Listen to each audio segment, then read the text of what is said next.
Binabati ko po kayong lahat mga kapatid kay Kristo sa mga taga-Paisawan, sa Malabon, at sa kabuuan po ng Bagong Baryo. No? Kamusta na po kayo? No? Sana po ay nandiyan kayo at nakaabang na. No? Naway, naranasan nyo ang kapayapaan sa buong magdamag at sana ang biyaya ng Diyos ay hindi napuputol sa inyong mga tahanan. No? Bago po tayo magsimula, tayo po muna ay manalangin. Ama, nagpapasalamat kami sa iyong salita at sa walang hanggang katotohanan na gumagabay sa amin bawat araw. Higit naming pinasasalamatan ka sa iyong buhay na salita, ang Panginoong Hesukristo at ang katiyakan ng kanyang presensya. Turuan mo kaming ibaling ang aming mga isipan sa iyo upang ang iyong kaisipan ang siya naming maging kaisipan at ang iyong daan ang aming maging daan. Kumilos nawa ang iyong espiritu sa aming mga puso, kaluluwa, isipan at lakas na maitaas ang iyong banal na pangalan. Turuan mo kaming makinig at sumunod sa iyong salita. Pagpalain mo po kami at ang lahat ng mga makikinig sa umagang ito sa pangalan ng aming Panginoong Hesus. Amen. Purihin po natin ang Panginoon, no? Di na tayo nakakasigaw sa church, no? Dati, sa umaga, nasasabi natin purihin ang Panginoon, no?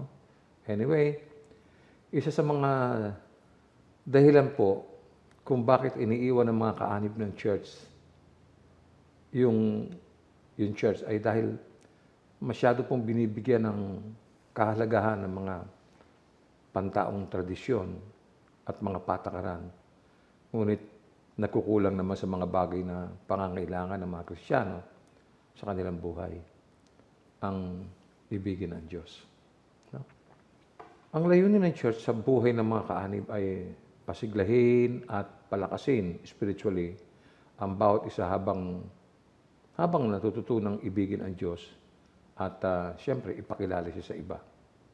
No? Yung ilang mga Kristiyano na umibig sa Diyos at nananabik na makasama ang iba ay naghahanap ng church na malilipatan dahil hindi nila nadarama ang mga pangunahing pangangailangan nila o hindi nila nakukuha yung mga pangangailangan nila. Ito ang pagtutuunan natin sa umagang ito. Ang paksa na may pamagat na nasaan na nga ba sila?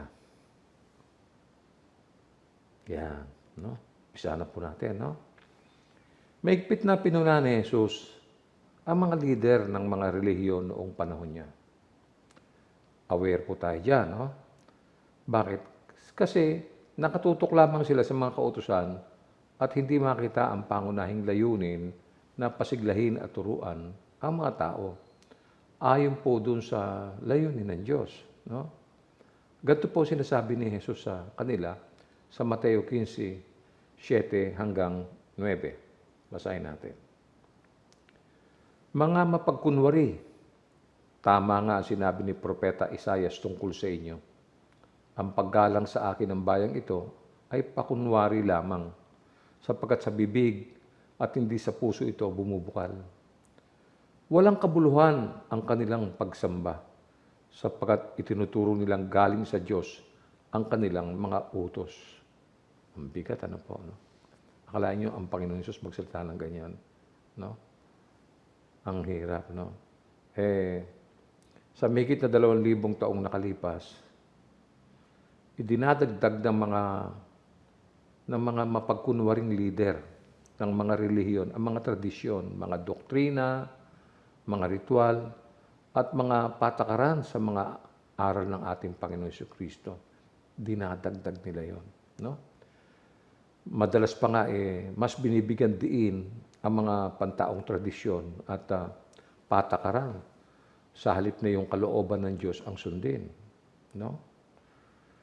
Ipinapapasa nila sa mga tao ang mga bagay na wala po namang kinalaman talaga sa mga aral ng Diyos.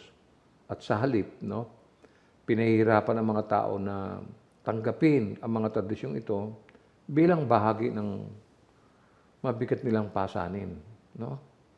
Yun po yung mga nakasulat sa Bible. Kung pagka binasa mo ang Bible, yan ang mababasa mo. At kung hindi natin itutuwid, no, ang mga walang kabuluhang gawaing ito, no, hindi po mababago ang tao.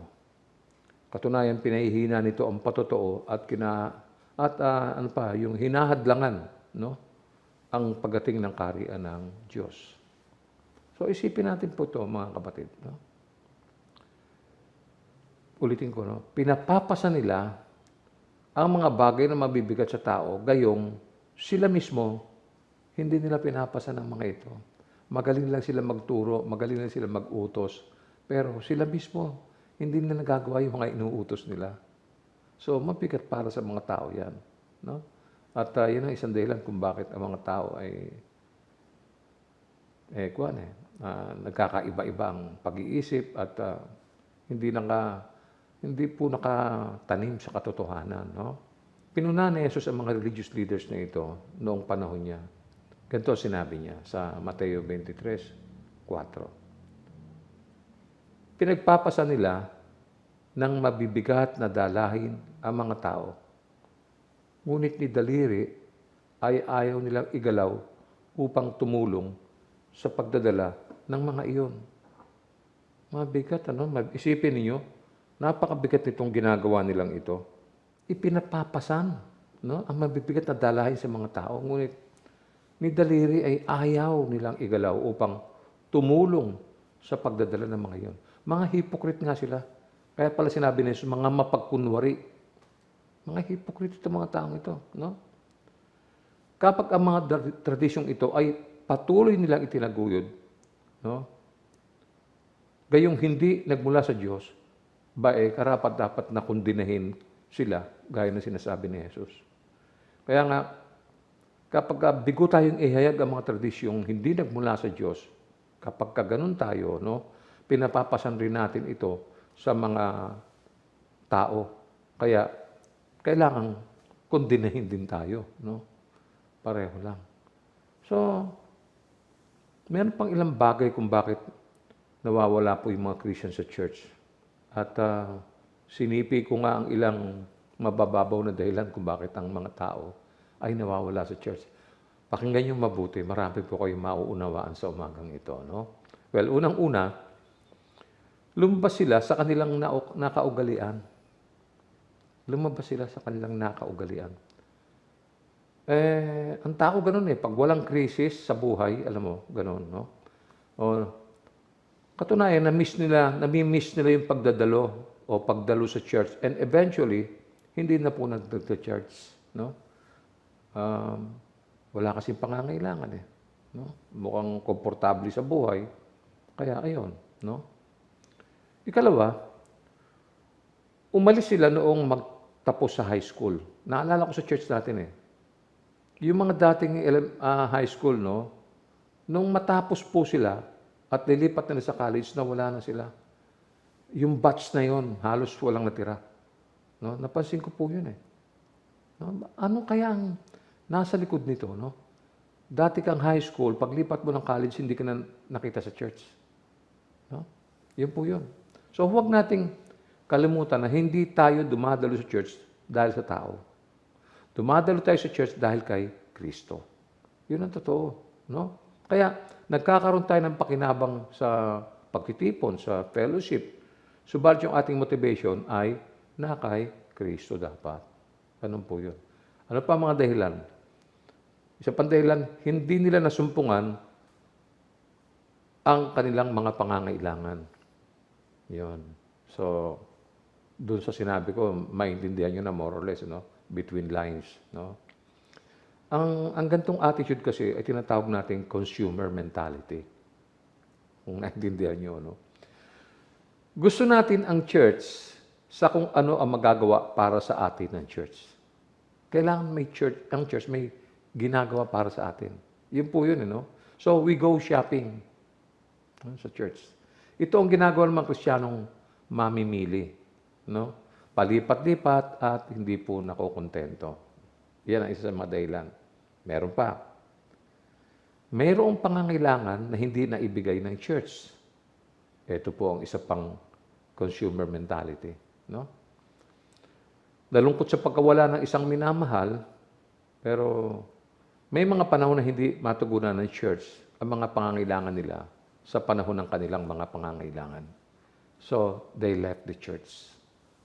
Alam mo yun? Wala naman pala akong makukuha sa church eh. Makalayas na nga. Meron pa. May mga umaattend ng church naman na dama nilang hindi sila nakakonekta sa church. Walang connection, no? Sila yung mga hindi nagbibigay sa church. Sila yung mga hindi sumasama sa mga iba't ibang gawain ng church. So, madadama nila na hindi sila konektado kaya kapag naghintay sila na gumawa ang church para sa kanila. No? Yun po yun. Ano na po ito eh? Matagal na po ito eh. No? Well, yung iba naman, mukhang hindi talaga kabilang sa sambahayan ng Diyos. Nakakagulat, ano? Tinawag sila ng Diyos, subalit iba ang kanilang paniniwala at kaisipan. Alam mo yun, no? Tingnan niyo yung paliwanag ni Juan, no? Humiwalay sila sa atin, subalit hindi sila kabilang sa atin. Sapagkat kung talagang kabilang sila sa atin, nanatili sana silang kasama natin. Ngunit, umalis sila upang mahayag na silang lahat ay hindi kabilang sa atin. Nakuha nyo? Hindi talaga sila kabilang sa atin. No? Well, mapanganib po para sa isang tao na pinili at tinawag ng Diyos na pagkatapos humiwalay pa sa sambahayan ng Diyos. No? Yung iba, nagpapalipat-lipat at ayaw pong manatili sa church bilang kanilang tahanan. No? Na ang tunay na dahilan lang naman ay ayaw nila magpasakop sa pamunuan. Kaya ayun, naging butterfly Christian po sila.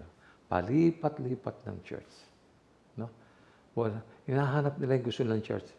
Pag hindi na gusto, lalayas. No? Mapanganib po ito.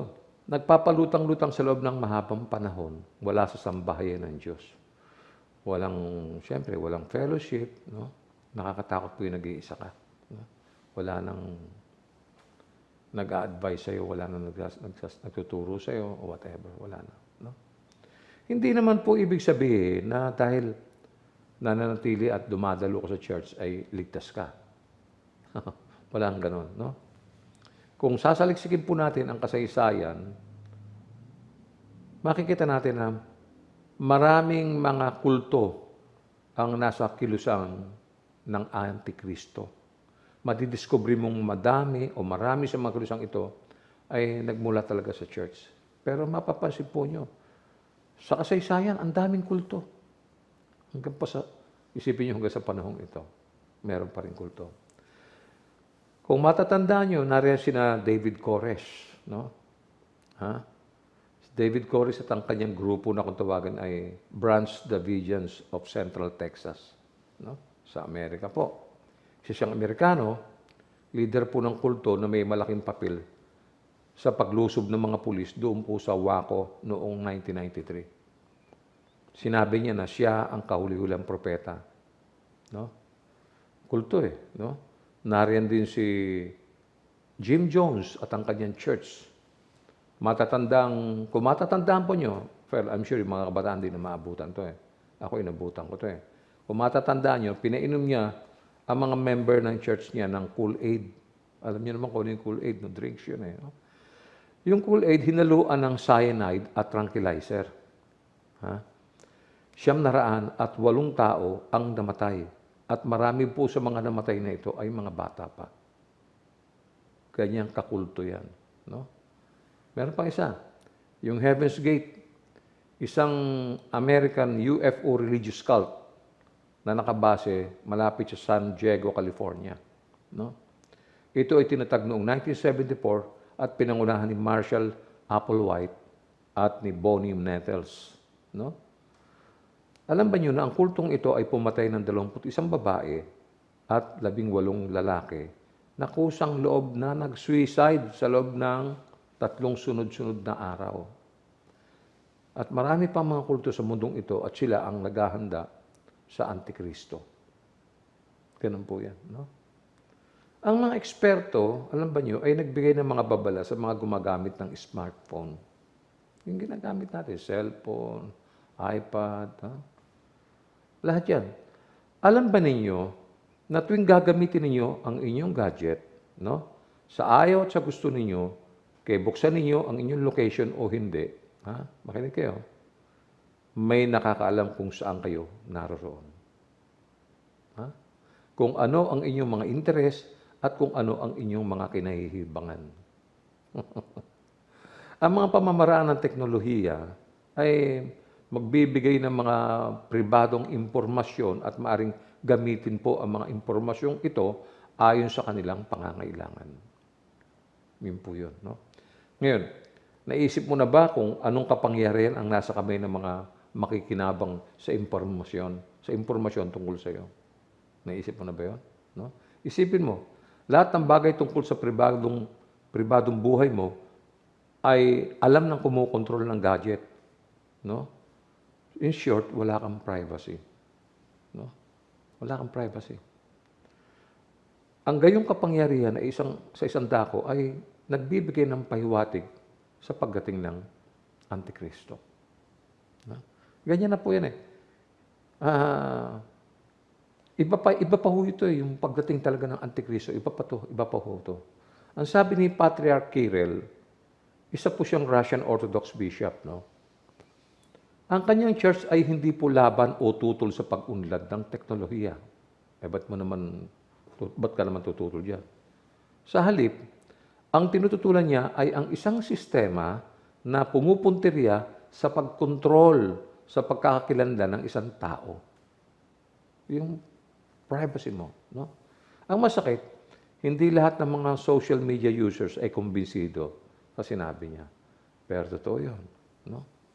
Kung kayo ay mahilig sa technology at mahilig kayong magbasa, matutuklasan ninyo na totoo yung sinabi niya. No? Ang isa pang mukha ng Antikristo ay ang pagtalikod ng sinumang mananampalataya. Yun po yun. Sinabi po ni Juan na ang sinumang tumangging si Kristo o si Jesus ang Kristo, ang siyang Antikristo. No? Itinatanggi rin ng mga taong ito ang Ama at ang Anak. Mabuti pa basahin natin ang unang Juan 2:18. Mga anak, ito na ang huling panahon. Tulad ng inyong narinig, darating ang Antikristo. Ngayon, marami nang lumilitaw ng mga Antikristo, kaya't alam nating malapit na ang wakas. Yun po. At ito pang isa, alam ba ninyo na si Juan ang tanging manunulat sa Bagong Tipan na gumamit ng terminong Antikristo? At ginamit niya ang katagang ito ng ilang beses. Mababasa natin ito sa unang Juan 2:22. Tunghayan natin. Sino nga ba ang sinungaling? Hindi ba't siya na nagsasabing si Jesus ay hindi ang Kristo?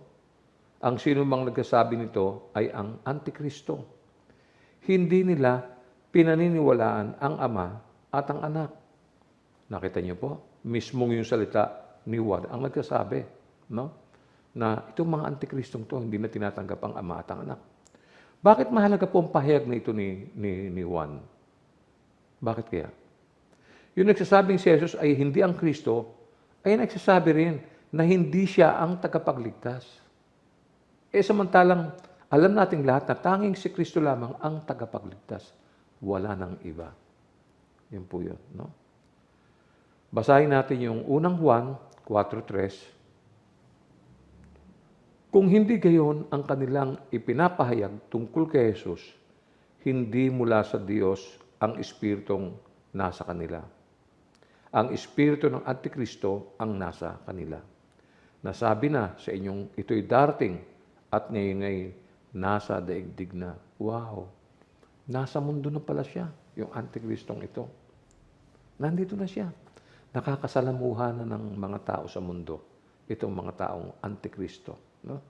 Sa 2 John 7, verse 7, no? Ganito naman ang mababasa. No? Basahin natin, tunghayan natin. Sapagkat nagkalat sa sanlibutan ang mga mandaraya. Ayaw nilang kilalanin na si Jesucristo'y naging tao. Ang ganoong mga tao ay mandaraya at laban kay Kristo. Kita nyo? Hindi sila naniniwala. No? Meron silang mga hidden agenda. Minsan, pag bago kang Christian, hindi mo alam yan eh. Pero pag ikaw tumatagal na at regular na yung mga pagbabasa mo, no? Regular na rin yung mga pananalangin mo, regular na rin yung mga pag-aaral mo, hindi ka magtataka eh. Ganto na pala. Huwag natin kalilimutan, no? Ang kagandahang loob ng Diyos ay magpapatuloy po sa huling araw ng panahon at ito po ay nagsimula na. Tandaan yan. Narinig ninyo na darating na ang Antikristo. No? At sa ilalim ng katagang Antikristo, isinasama po rito ang lahat ng mga bulaang guro at mga kaaway ng Ebanghelyo. Ano pong ibig sabihin nun? Ano mang uri ng doktrina na taliwas sa aral ni Kristo. Yun po yun. No? Kailangan mag-ingat ang lahat ng mga anak ng Diyos tulad ng pangamba ni Apostol Pablo. No? Basahin po natin yung pangamba ni Apostol Pablo sa 2 Thessalonica 2:3. No? Huwag kayong magpapadaya kanino man sa anumang paraan. Hindi darating ang araw ng Panginoon hanggat di pa nagaganap ang huling paghihimagsik laban sa Diyos at ang paglitaw ng suwail na tiyak na mapapahamak. Nakita niyo po yan? No? Paglitaw ng suwail. Pinapakita po lamang na may mga pagtatangkang pandaraya. Kaya napakalaga para sa mga Kristyano ang magbantay. No? Ang paglitaw ng suwail. Bantayan natin yan. No? Kaya ang tao ay may malaking pananagutan sa pagkaligaw. Kaya nga, lalong na kung nakakilala ka na sa Diyos, tapos ngayon wala ka sa church, malabo po yan. No? Kaya alam ba ninyo, no? Ang kahalagahan ng babala ay hindi dito natatapos. Yung nga ang palagi kong ipinapaalala sa mga kapatid natin, every time na nakakausap ko sila, pinapaalalahanan ko, oy, ikaw, umatin ka, huwag kang mawawala sa itong pandemya, di ba? Wala talagang laman yung church. Pero marami pa rin mga kapatid ang nagpupunta rito, bumibisita sila. Pinapasyalan nila. Siguro naiinip na rin sila, gusto na nilang sana magkaroon ng gawain. Alam mo yun? Pero meron talaga mga hindi nagpupunta. Parang walang pananabik. At talagang sinakyan yung pandemya. No? Sinakyan nila. Ano yan. No? So, yung Antikristo, sa pananaw po ni Juan, no, ay patuloy na kumakalat mula sa kanyang panahon hanggang sa panahong kasalukuyan. Mula pa noon hanggang ngayon. No? At magpapatuloy pa rin po ito hanggang sa lumitaw yung suwail, ang anak ng paglipol na binabanggit ng Biblia. Ngunit, wawakasan siya sa pagbabalik ni Kristo. Yun ang abangan ninyo kung kayo ay buhay pa, no?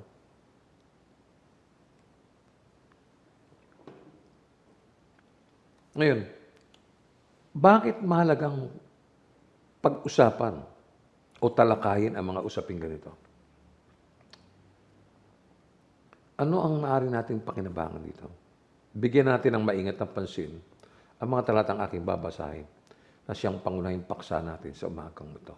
No? Yung 1 John chapter 2, verse 19. Basahin po natin. Kahit na sila'y mga dati nating kasamahan, ang mga taong iyon ay hindi natin tunay na kasama. Sapagkat kung sila'y tunay na atin, nanatili sana silang kasama natin. Ngunit umalis sila. Kaya't maliwanag na silang lahat ay hindi tunay na atin. Ulitin ko. Kahit na sila'y mga dati nating kasamahan, ang mga taong iyon ay hindi natin tunay na kasama. Sapagkat kung sila'y tunay na atin, nanatili sana silang kasama natin. Ngunit, umalis sila. Kaya't maliwanag na silang lahat ay hindi tunay na atin. Kita mo na? Huh? Sino-sino nga ba ang nawala sa atin? May naalala ba kayo? Sino-sino nga ba ang nawala? Alam niyo, ito yung offshoot ng mga pandaraya ni Satanas sa panahon natin. No? Tingnan niyo, isa-isahin natin ang nakaraan upang lubos nating maunawaan ang tinutukoy ni Apostol Juan sa mga talatang binasa natin. Nagmula sila sa church, yung mga taong yan. Dati, ang ilan sa kanila ay mga tagapagturo ng aral. Teacher, maalab at masugid na miyembro o kaanib ng church. Yun. Okay? Though ang kanilang pagtalikod ay isang maliwanag na katibayang wala talaga sila sa tunay na pagkakilala sa Diyos. Wala sila sa tunay na pagkakilala sa Diyos. Kaya sinabi ni Juan ang mga katotohanan na sila ay minsang nasa church. Nakita niyo? Binasa natin kanina. Ito ay upang ipaalala sa mga taong ito na lubos silang kilala ni Juan.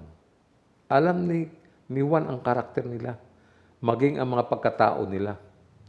Kilala sila ni Juan. No?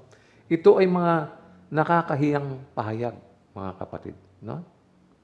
Kung sino pa ang mga nagkasabing umiibig siya sa Panginoon, ang siya ring tumalikod sa pananampalataya. Kung saan, ay mga dati na silang kaanib ng church.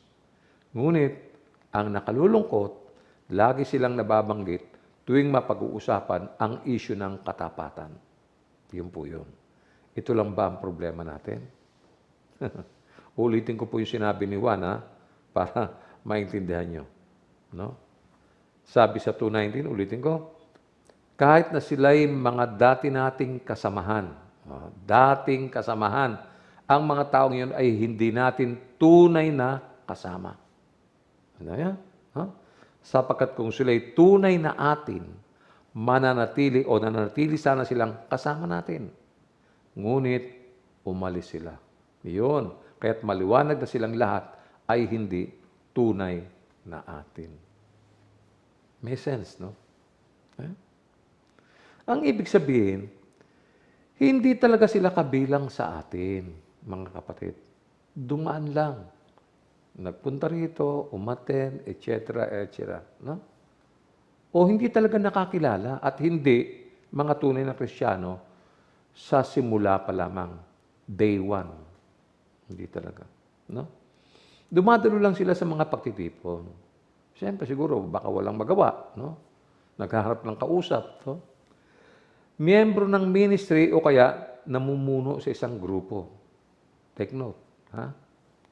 Sumasama sa mga prayer meeting at mukha namang aktibo. Mukha. No? Sumasama rin sila sa mga family camp. At kakikitaan mo ng sigla. Subalit, ang pinaka-bottom line po nito ay hindi talaga sila tunay na nakakilala. Tumatawag din sila sa Panginoon. Subalit, hindi nila tunay na nakilala ang Panginoon. Saklap, ano? Hindi talaga sila naipanganak na muli. Hindi na born again. Hindi na born again. Mabuti basahin natin ang sinabi ng ating Panginoon sa mga taong ito. No? Nasa Juan 3:3. Sumagot si Jesus, pakatandaan mo, malibang ipanganak na muli ang isang tao, hindi niya makikita ang paghahari ng Diyos. Yun. So, kailangan pala ma-born again. Malibang ipanganak na muli ang isang tao. Nakita niyo po yun? Kailangan palang maipanganak na muli ang tao. No? In the Spirit. Kung hindi siya paghaharian ng Diyos. Kaya kahit na umatin siya ng church, wala ang Diyos sa kanya. Siguro kaya na siya nandun, meron siya mga iba't ibang agenda. Baka meron siyang mga kalakal, baka meron siyang kung ano-ano. Hindi natin alam yun, no? Kaya, ganoon din naman, sa Mateo 7:21-23, ito naman ang mababasa natin. Hindi lahat ng tumatawag sa akin, Panginoon, Panginoon, ay papasok sa kaharian ng langit. Kundi, ang mga tao lamang na sumusunod sa kalooban ng aking Ama na nasa langit. Ayun. So, sa araw ng paghuhukom, marami ang magsasabi sa akin, Panginoon, hindi po ba kami ay nagpahayag ng mensahe mula sa Diyos? Nagpalayas ng mga demonyo at gumawa ng mga himala sa iyong pangalan. Ngunit sasabihin ko sa kanila, hindi ko kayo nakikilala, lumayo kayo sa akin, kayong mga gumagawa ng kasamaan. Alam ng Panginoon kung sino sila. Ha? Ito pa yung mga nagpapalayas ng demonyo. Sila pa yung mga, akala mo talagang, sabi ng Panginoon, lumayas kayo. Kayong mga gumagawa ng kasamaan. Sinasabi ng ating tagapagligtas na marami ang magsasabi na sila ay makakapasok daw sa kaharian ng Diyos. Tanungin mo, pupunta raw sila ng langit. Marami ang magsasabi na nangaral sila ng salita katulad ng mga propeta, na sila ay nagpalayas ng mga demonyo. Ayun ang sinabi kanina. Di ba? At sa kanyang pangalan ay gumawa sila ng maraming himala. Wow! Ha? Yan po yung mga katwiran nila. No? Marami kaming pinag-pray, meron kaming pinag-pray, nakalakad, no? At kung ano-ano pa. At ito daw yung karapatan nila kung bakit sila papapasukin sa langit. Wala akong mababasang ganyan sa Bible. Wala pa tayong mababasang ganyan. Alam niyo, ang kapangyarihan gumawa ng mga himala ay walang koneksyon sa pagiging makadiyos. Wala silang koneksyon. Tandaan niyo, magagawa ng Diyos kung nais niya na magkaroon ng kapangyarihan ang isang taong masama at ibangon ang patay. Magagawa ng Diyos yun. Ang himala ay pagpapakita lamang ng kapangyarihan ng Diyos. Naintindihan niyo? Kapangyarihan ng Diyos sa pamamagitan ng ibang tao. Ang pagpapagaling ng may sakit ay pagpapakita rin ng kanyang kapangyarihan sa pamamagitan ng ibang tao. Yun po yun. Kapag ipinanalangin mo yung may sakit at gumaling, ibig ba sabihin, ikaw ang nagpagaling? Di ba hindi naman? Ang Diyos ang ating tinatawagan. Di ba? Ang tunay na nagpapagaling. Siya ang tunay na manggagamot. Tayo ginagamit lamang tayo. Pag may pinagpipray ka at gumaling, huwag mong pagmalaki. Nasabihin mo, pinagpray ko kasi kaya gumaling eh. Ikaw ang bida ron, hindi ikaw ang nagpagaling nun. Ang Diyos ang nagpagaling. Ikaw ang ginamit. Mapalad ka. Bakit ginamit ka? Naintindihan mo yun? Parang si Maria. Ipinanganak si Jesus. Hindi pwedeng, ako ang Panginoon kasi ako ang nanay ng Panginoon eh. Ako ang nanay ni Jesus eh. Ako ang Panginoon.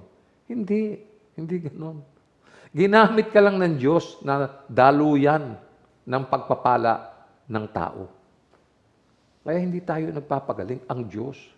Lahat ng bagay, pati yung answered prayer, yung mga prayer na sinagot ng Diyos, yun eh, kaloob ng Diyos sa atin yun. Hindi naman tayo nagkaroon o dahil nag-pray tayo dahil yung ginagawa natin panalangin ay alinsunod na rin sa kalooban ng Diyos. Di ba? Kaya nga pagka humingi tayo, Lord, kung kalooban mo, di ba? Hindi pwedeng yung, dahil hiningi mo, so makikinig siya ang Diyos, susundin ka ng Diyos. Hindi po. Ang Diyos ang gagawa ng lahat ng bagay, hindi ikaw. No? So, ganun po yun. Kaya hindi porke nakapagpagaling ka ng, na may sakit, ikaw na yung, siya ang dakilang manggagamot. Dapat huwag mong kalimutan yan. Sa anumang pagkakataon, mahalaga po ang koneksyon ng moral character. Ganon din sa pangangaral. No? Maaaring bigyan ng Diyos ng tulong ang isang tao na may talento. No? Kahit na yung taong yun ay hindi makadiyos. No? Magagawa ng Diyos yun. Gagawin ng Diyos yun upang matupad yung kanyang layunin. Yung layunin ng Panginoon Diyos. Ang kapangyarihang magligtas kasi ang pangunahin sa puso ng Diyos eh. Kaya yung pati yung mga nag-evangelize, di ba? Bakit di naliligtas? Kasi sumunod tayo sa Diyos eh. Di ba? Sinabi natin, ito ang aral ng Diyos, pakinggan mo. Di ba? At dahil sa pakikinig nila at pananampalataya nila, naligtas sila. Di ba? Hindi tayo ang nagligtas niyan, ang Diyos. Yun ang pangunahin sa puso ng Diyos eh. At maaari niyang ihatid ito sa pamamagitan ng sino mang piliin niya. Kahit na sino. Maaring ikaw, maaring yung katabi mo. Di ba? Ganun pa man, maraming makakasumpong sa araw ng paghuhukom na maaring pinagkalooban sila ng kapangyarihang makagawa ng mga himala. Katulad ni Balaam.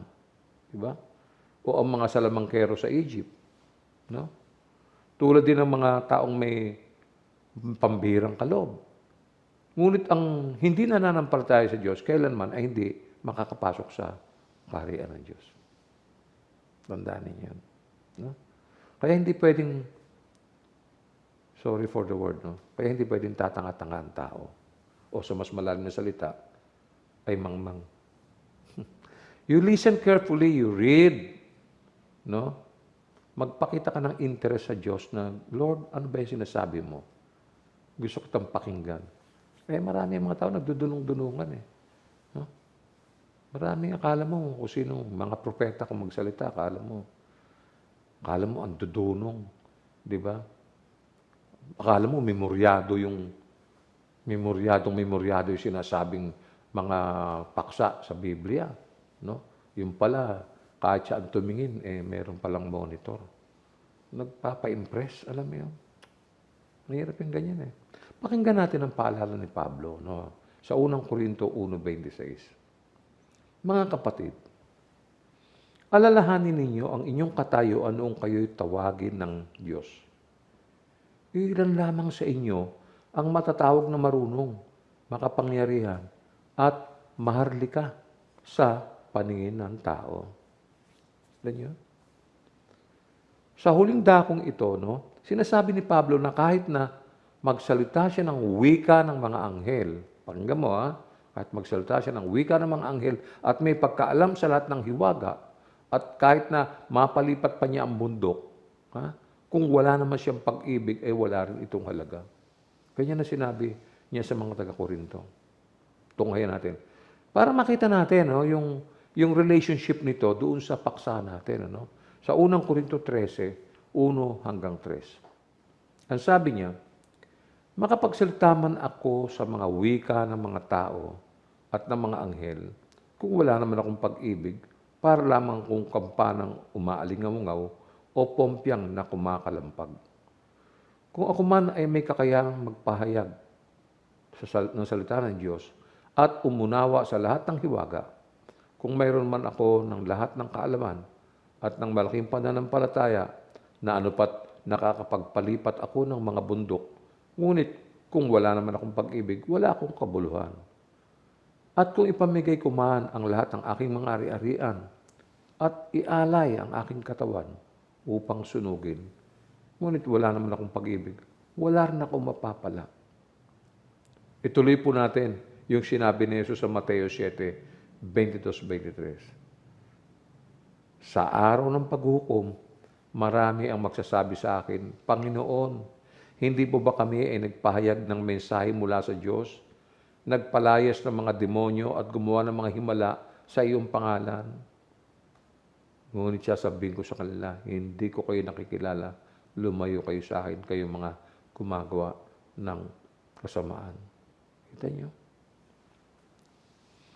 Ang mga talatang ito ang magpapatunay, no, na ang mga taong ito, yung pinag-uusapan natin, gaano man ang kanilang pagpapanggap at ipinakikita sa church, kailanman ay hindi sila naging mga tunay na Kristiyano. Hindi po. Nakasama lang natin sila, parang dumaan sila sa buhay natin. Nakasama lang natin sila. Yung iba nga naging kaibigan pa natin. No? Ganito rin sinasabi sa lahat. No? Sa lahat ng mga tumalikod sa pananampalataya at naging guro ng pagkakamali. No? Talagang hindi sila ipinanganak na muli. In short, hindi sila na born again. Hindi talaga napasama sa spiritual church ng Panginoon. No? Basahin natin muli ang unang Juan 2:19, ikalawang bahagi. Sapagkat kung sila'y tunay na atin, nanatili sana silang kasama natin. Ngunit umalis sila. Kaya't maliwanag na silang lahat ay hindi tunay na atin. Ang linaw, no? Ano pang hahanapin mo dyan? Kaya pala nawala, hindi talaga atin eh. Nakita nyo? Siguro nga, kanya-kanyang agenda yan eh. No? Siguro, doon sa mga halimbawa pinakita ko kanina ron, marahil may kailangan, kaya lang pala umati ng church, may kailangan. Hindi nakuha yung kailangan niya. Lumayas. No? Hindi talaga na-born again yung ganun. Wala talaga. Andiyan siya linggo-linggo, nakikinig po yan. At minsan pag kami mga altar call, malapit pa yan eh. Kaya alam mo yung para maipakita niya sa mga tao na, ako lumapit ako, tinanggap ko ang Panginoon. Pero in reality, wala. Maraming ganyan mga kapatid. No? At kung sila'y naging mga tapat at totoo mga Kristiyano, walang duda na, siyempre, hanggang ngayon ay nanatili pa rin sila sa atin. Walang duda yun. Ang salitang nananatili sana na binanggit dito ni Juan ay idinagdag ng nagsalin. Subalit ang paninindigan ay kapwa malakas kahit na wala ang mga ito. So, dapat nanatili sila sa atin. No? Ito ang katibayan. Kung sila ay talagang tunay na Kristiyano, mananatili sila sa church at hindi sana sila tumalikod or nag-apostatize. Yan ba yun? Ako wala na akong maisip na iba pang katwiran na maaring idagdag dito na yung mga tunay namang Kristiyano magpapatuloy sa kanyang gawain o ang pinagiging banal ay hindi lalayo sa biyaya ng kagandahang loob ng Diyos. Ba't ka naman aalis doon, di ba? Di ba? Kung umulan at may payong ka, bubuksan mo yun normally, di ba? Bubuksan mo yun. Abay, kung umulan at hindi mo binuksan ng payong, may problema ka. Maliban na kung ang motibo mo gusto mo maligo. Ba't ka nagdala ng payong kung maliligo ka pala? Di ba? Common sense, di ba? Yan ang problema ng tao, no? Sana hindi sila tumalikod, no? So, kaya nga, no? Ang Diyos na nagbibigay ng kagandahan loob. Ang tanong ko, ba't ka alis? Ba't ka lalayo? Di ba? Bakit ka naman lalayo? Kumbaga, nandoon ka na eh.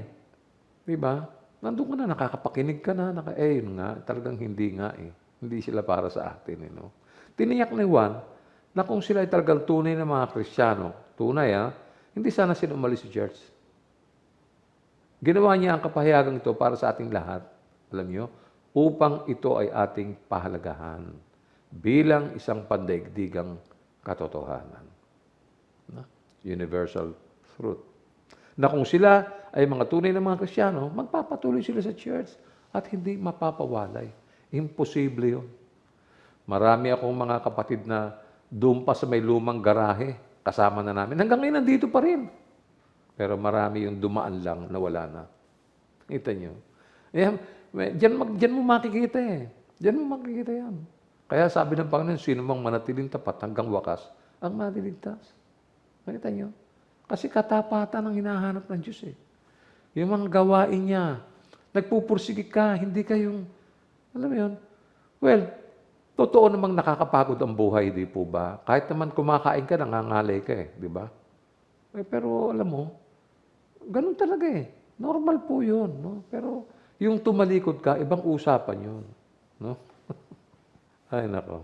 Sabi ni Juan di ba, sa 12:19, ikatlong bahagi, ngunit umalis sila. Kaya't maliwanag na silang lahat ay hindi tunay na atin. Alam ba nyo? Ito ay pinayagang mangyari ng Diyos. Magtataka ka. Bakit? Upang sa gayon ay mahayag at malaman nila na hindi sila mga tunay na Kristiyano. Bakit naman? Bakit? Upang ang church ay maging dalisay at malayo sa kanilang impluensya. Kasi kung nanatili sa atin yan, baka yan pa yung mga manggugulo dito. Kaya pag hindi ka, wala ka sa church, di ba? Ayan. Kaya pala, inalis din ng Diyos sila rito para hindi sila makahawa, maka-influence. Yun po yun. Nakakatakot din po ang buhay ng Kristiyano na hindi namubunga. Alam ba niyo yun? Ngayong umaga, isasama natin yan sa ating tatalakayin, no? Ito rin ang isa sa mga nagiging sani upang mawala siya sa church. Akala ko kanina yung mga hindi lang natulungan, hindi na Meron din pala yun, nawawala sa church dahil hindi nagbunga. Basahin nga natin yung 1:2. Inaalis niya ang bawat siyang hindi nagbubunga. At kanyan man pinuputulan at nililinis ang bawat siyang nagbubunga upang magbunga pa ng lalong sagana. Aba, bakit inalis ang bawat siyang hindi nagbubunga? Bakit nga ba? Bakit? Well, number 1, upang alisin ang patay o namamatay. Yun. Oo, kasi pagka yung patay, mamamaho yan eh. Di ba? Sa church. So, ayan, upang alisin ang patay o namamatay. Ikalawa, upang alisin ang nahawahan o may sakit. Pangatlo, upang alisin ang mga bagay na nakahahadlang. Ikaapat, upang panatilihin ka sa focus at wastong landas. Yun. Iba ang Diyos mag-alaga eh. No? Yung mga hindi namumunga, aalisin niya yan. Tatanggalin niya yan. Siguro kung hindi ngayon, baka bukas ka alisin, baka sa makalawa, baka next month, baka sa isang taon. Hindi natin alam. Kasi ganyan na nangyari doon sa iba eh. Maaaring ganyan din ang mangyari sa mga hindi kumikilos. No? Ito po'y base sa binabasa nating aklat yan. Kaya may mahalagang paalala ang aklat eh. No? Sa Hebreo 2:1, ito sinasabi. Kaya nga, dapat nating panghawakang mabuti ang mga katotohanang narinig natin upang hindi tayo maligaw. Iyon. So napakahalaga po, no? Yung mga bagay na pinag-aaralan, yung mga paksa na ito. Pinapakinggan natin. Para ano? Para hindi tayo makalimot. Nauunawaan natin yung mga tinatalakay natin. So, napapaalalahanan tayo, di ba? At hindi maaring mangyari yung basta na lang, alam mo yun, di ba? Kailangan makita natin yung katotohanan at ito yung, pag nakita mo yung katotohanan, makakaiwas ka dun sa mga nangyari sa iba, no?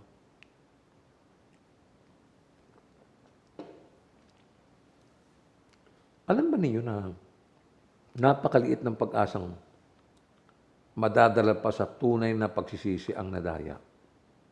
Mahirap na. Kasi nadaya na nga eh. Yung dalhin mo sa pagsisisi. Nadaya eh. Yan ang nakakatakot yan. At dahil malit ang pag-asa ng isang tumalikod, no, mahirap din kung manatili sila sa church. Mahirap din. Mas malaki ang posibilidad na di makakilala ang ibang tao kapag nalaman na ang buhay nila. Sabihin na, di ba, parang ang tagal na nito to. Pero ganun, ba't ganyan ang asal nito? Ba't ganito ugali nito? Yan, you know. Yung mga tao, mga bago sa church, nagmamasid yan eh, no? Uy, si ano, kilala ko yun ah. Dating addict yun ah, umati na pala rito. Sa pag-atin niya ng pag-atin, pagdalo niya ng pagdalo, nakikilala niya, laking pinagbago. Iba na siya.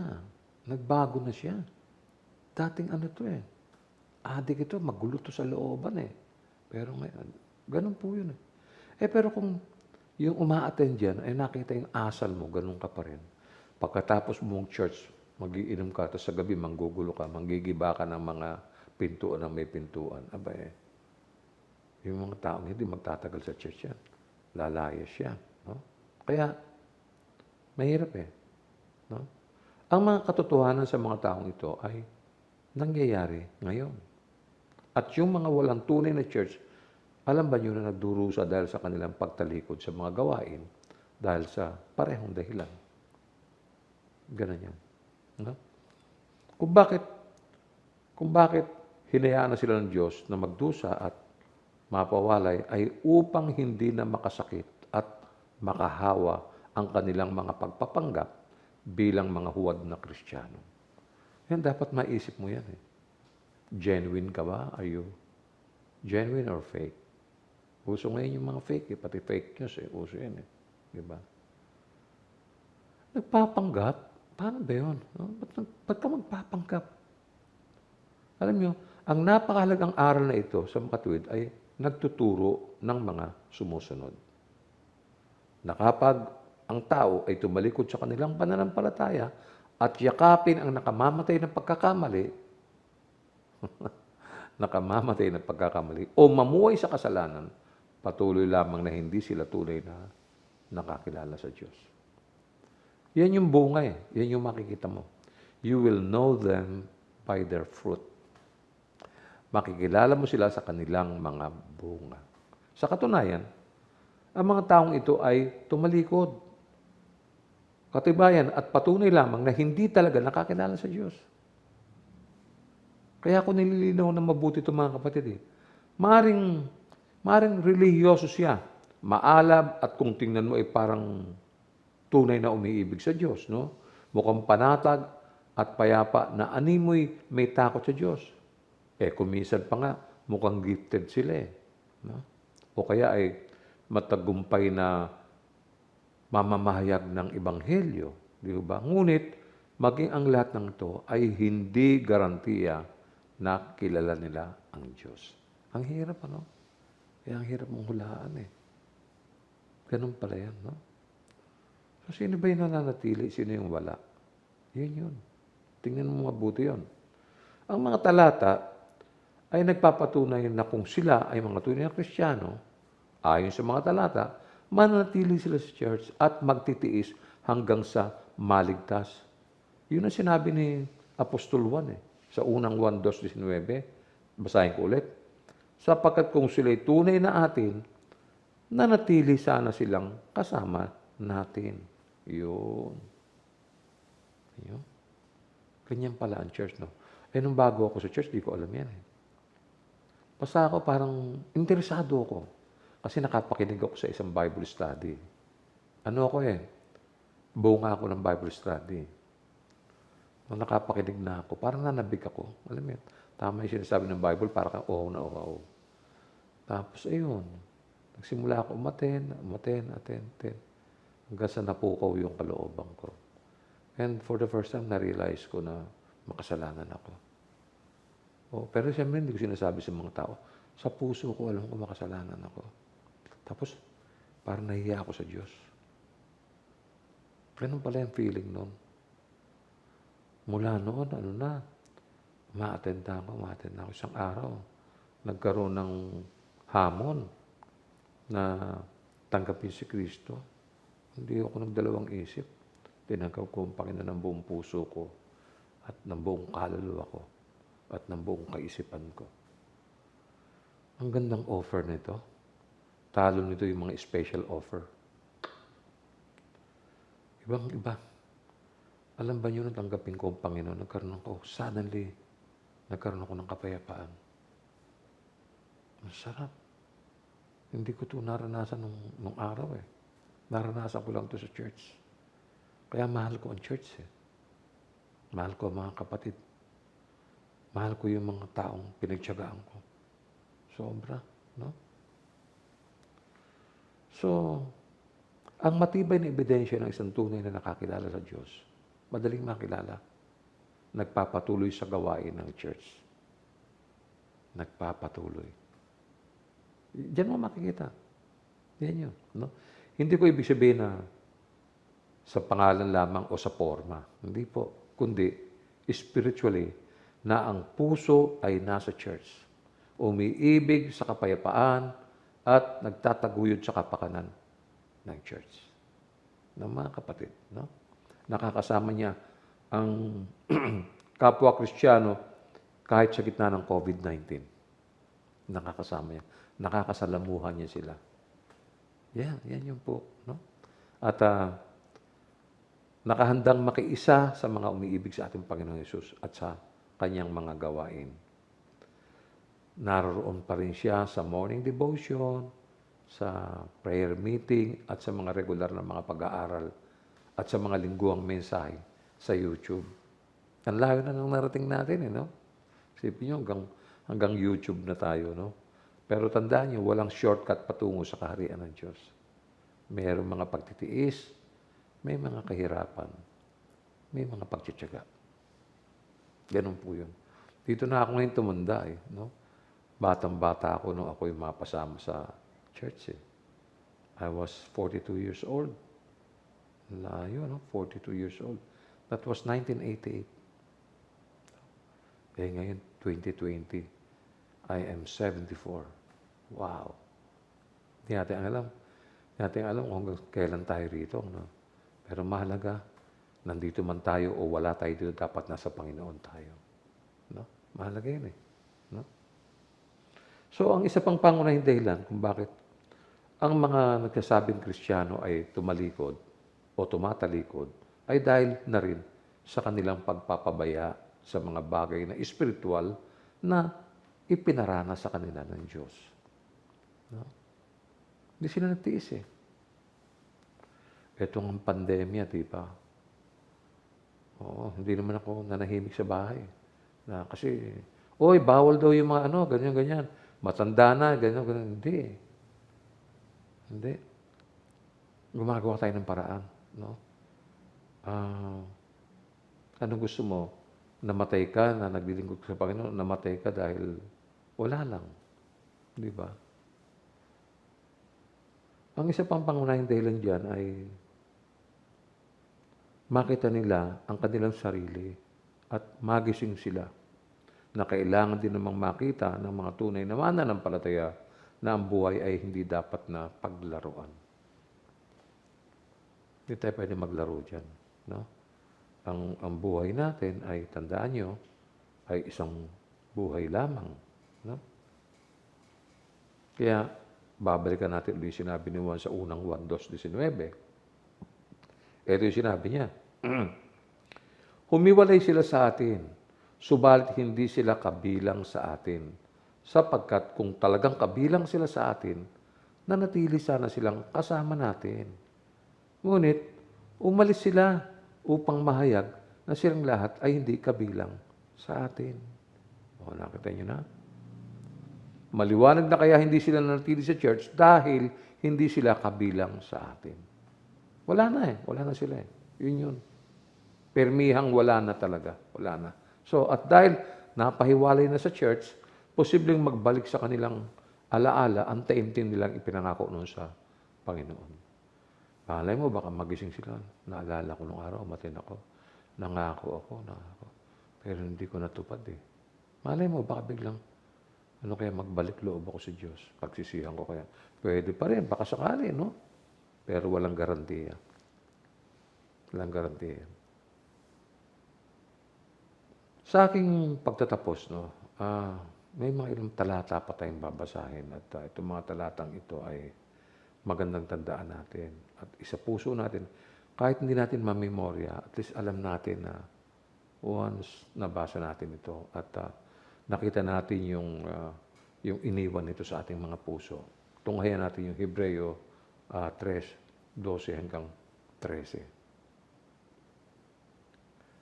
Mga kapatid, ingatan ninyong huwag maging masama ang sino man sa inyo at mawalan ng pananampalataya hanggang sa kanyang talikuran ang Diyos na buhay.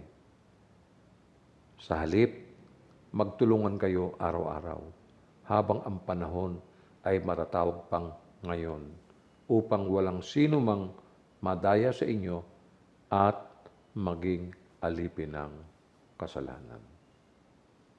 Kanyang paalala po yan, no? Alam mo, itong mga talatang ito ay talagang panggising.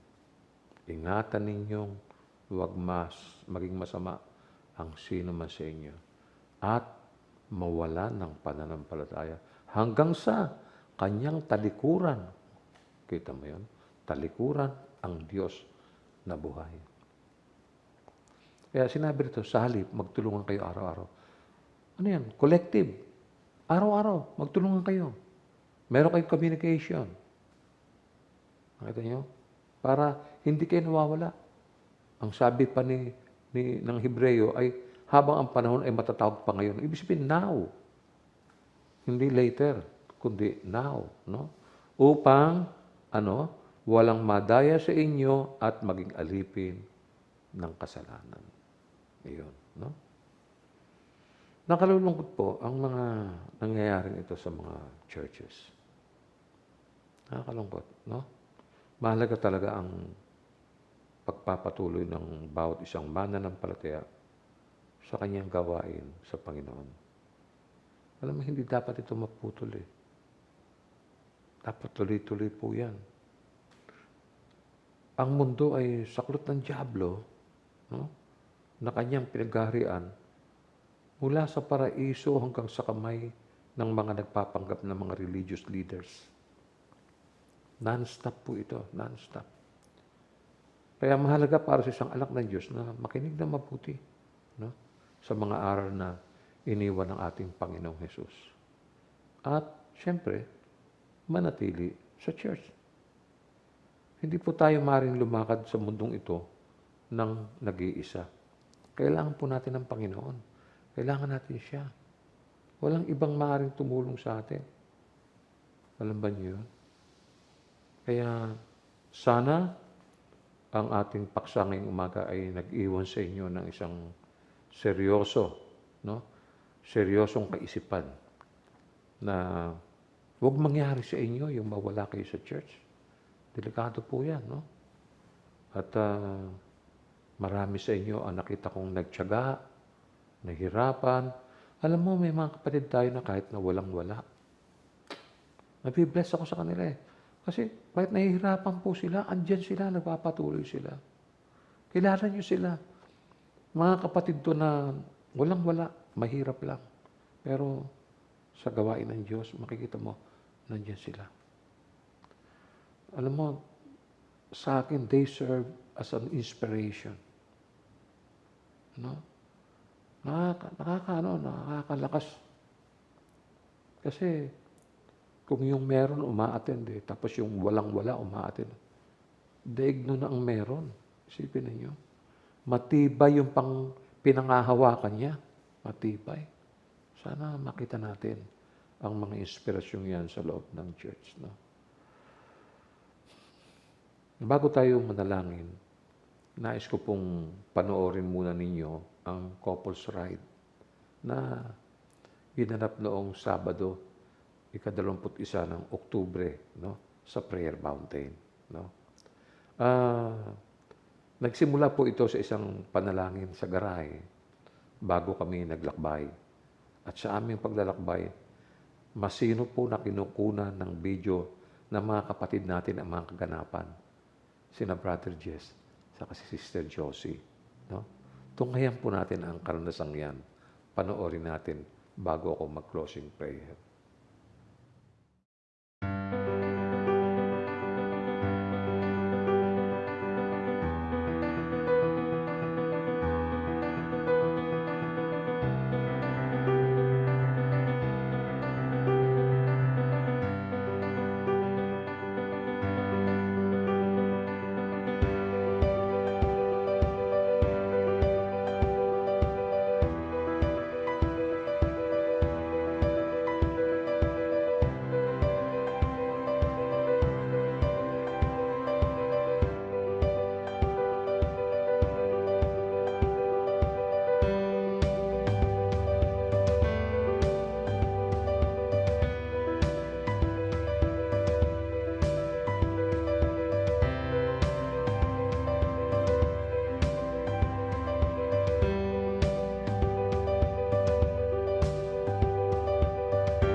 Manalangin po tayo. Panginoon, dumating na kami sa huling yugto ng aming gawain at nais naming pasalamatan ka sapagkat niloob mo na ilagay kami sa iyong church mula sa simula hanggang sa iyong pagdating. Salamat, Panginoon, at hinipo mo ang mga buhay namin sa paraang hindi namin maipaliwanag. Dinala mo kami sa kaharian ng iyong kaluwalhatian at nais naming sabihin, salamat sa iyo, Panginoon. Sa aming pansamantalang paghihiwalay sa iyong lingguhang gawain, hinihingi namin patuloy mo kaming samahan. Gabayan nawa kami ng iyong Espiritu. Nawa, ihanda mo ang aming mga lakad at bawat takbang. Ang Espiritu ng buhay ang siyang magpalakas sa amin. Magbabantay sa bawat landas na aming tatahakin sa pangalan ng Ama at ng Anak at ni Jesus at ng Espiritu at ang lahat ng magsabi ng Amen. Tanggapin po niyo ang pagpapala sa umagang ito. Ang biyaya ng ating Panginoong Jesucristo at ang pag-ibig ng Diyos at ang pakikiisa ng banal na Espiritu ay mapa sa ating lahat ngayon at magpakailanman. At ang lahat ay magsabi ng Amen. Purihin ang Panginoon at magbatian po tayong lahat na magkakapatid.